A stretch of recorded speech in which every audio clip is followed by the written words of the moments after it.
Hi, my name is Luis Felipe Cadena, and today I will talk about the non-retrievable rotating liner drilling system to overcome challenging, highly stressed trouble zone in a Gulf of Mexico ultra-deep water subsalt application. Worldwide drilling and exploration activities offshore in ultra-deep water have increased in the last few years. Many of the most attractive prospects are subsalt or near-salt environments in the Gulf of Mexico, Brazil, and West Africa. The companies are always looking for ways to reduce risks and maximize value in these high-cost environments. Highly technical challenges include drilling through depleted formations, lost circulation zones, weak formations, roll zones, and tar intervals. These hazards lead to a significant increase in non-productive time, and this means economic losses. This study presents some of the geomechanical drilling hazards in an ultra-deep water well in the Gulf of Mexico, Walker Ridge area. Salt dome drilling took on great relevance because it was discovered that it adds a trap for hydrocarbons.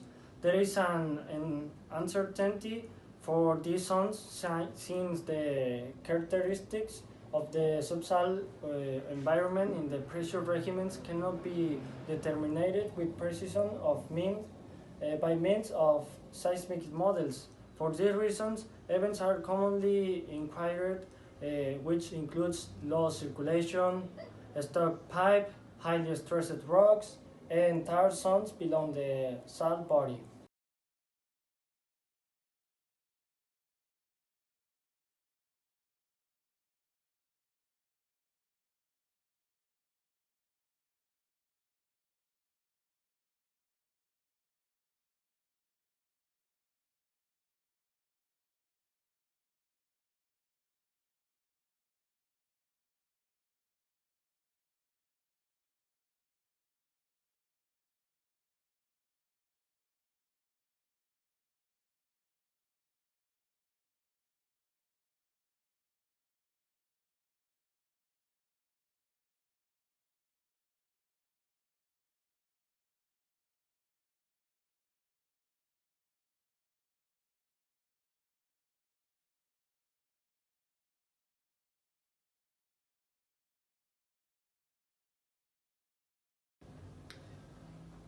Liner drilling method.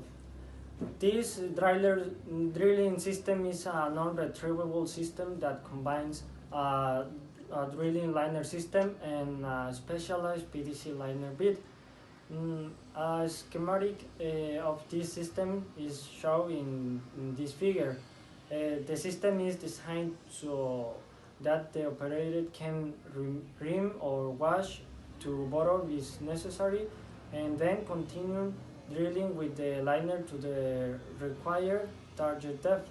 The liner system uses a hydraulic hanger that remains hydraulically balanced throughout the drilling operation and allows for high rates of circulation. The system also uses a rolling tool that allows the operator to push, pull and rotate the liner and keep it hydraulic balance when in drilling mode.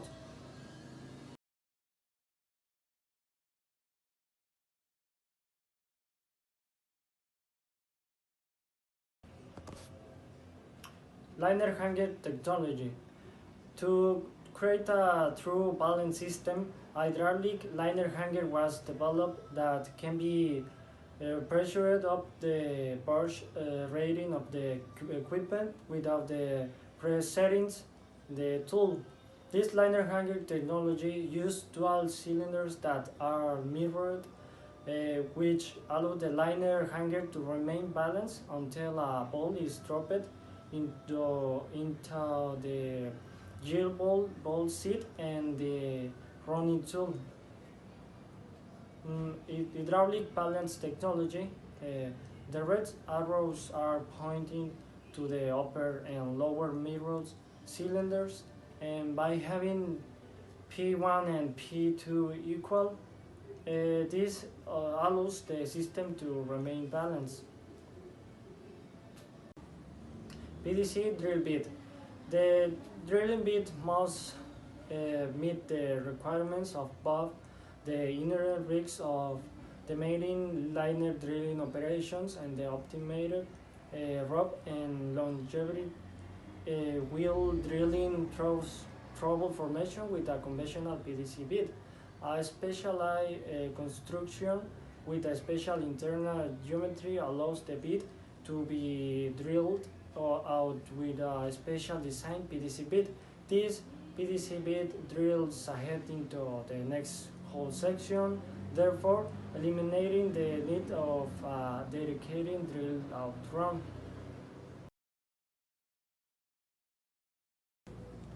Drill out PDC bit. The drill out PDC bit consists of a standard PDC bit equipped with sacrificial tungsten carbide. These tungsten carbide cutting elements that are designed to engage while drilling out the liner drilling bit. The tungsten carbide elements are designed to wear out during the drill out phase so that the bit's PDC carriers are exposed to drill ahead new formation and reach the next casing point in one single run. In the next figure, we can see a PDC bit with the special drill out designed for liner drilling.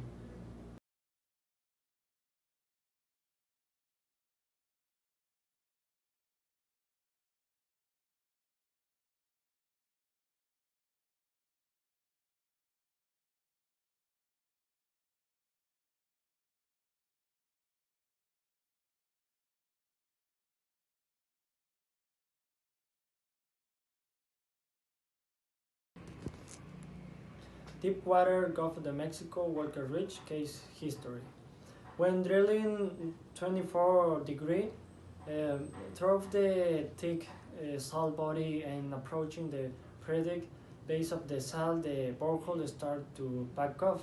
Standby pressure increased and high torque developed, causing the top drive stall up. The BHA was picked off bottom and the well was gaining. The tar was deemed to be very active, and within a few hours, a tar attack followed, including flows, liners, shakers, and the rotary pane.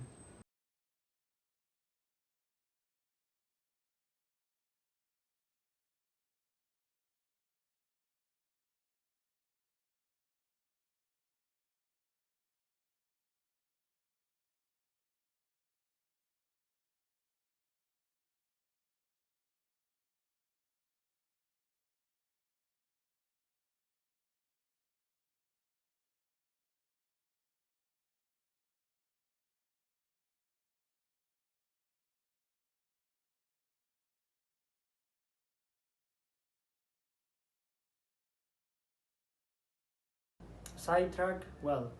The well was sidetracked out of the cement plug at 23,900 feet, and the directional plan was to slightly increase to hold inclination and then drop it back to exit the salt as close to vertical as possible, and to move the well path to 270 feet away from the location where the tar was encountered in the original hole. The next figure shows the original hole and the sidetrack well directional plot. Non-retrievable rotating liner drilling system run. The great challenge at the point was to drill through in isolate part of the subsalt highly stressed rubble zone. That was causing most of the wellbore stability problems, and it was also parameters to drill up deep possible and set the liner below the current depth of 25,961 feet to reach the well target without a dip without additional strain of the liner. At the time the job was complete, it set a record as the deepest and longest liner drilling run successfully accomplished in the Gulf of Mexico deepwater environment.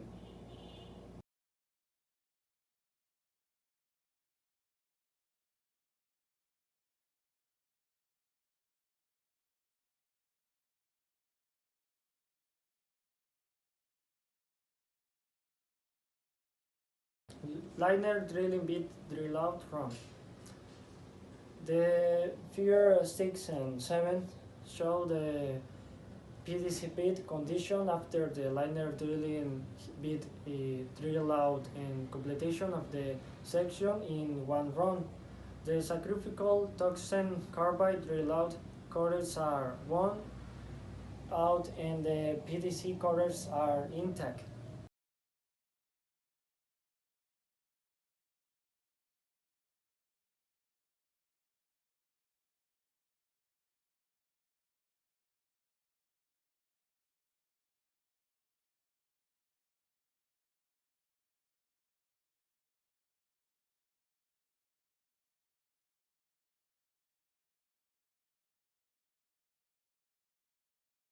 The first is the tar.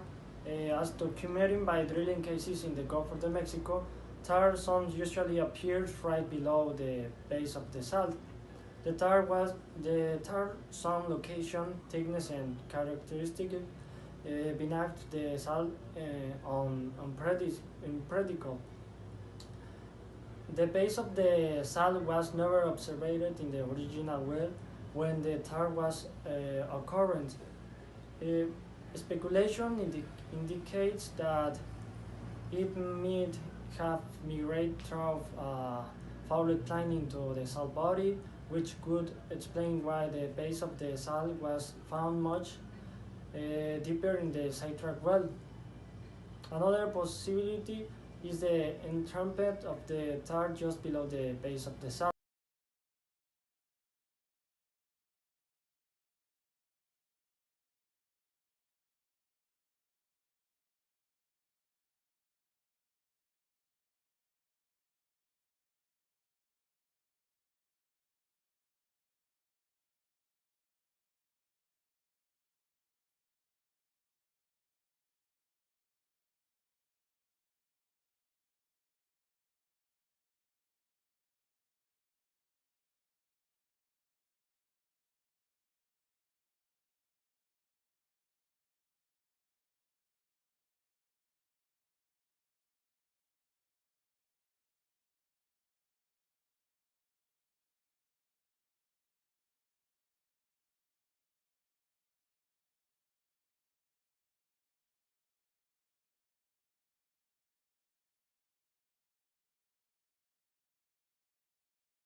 The second is highly stressed rubble zone.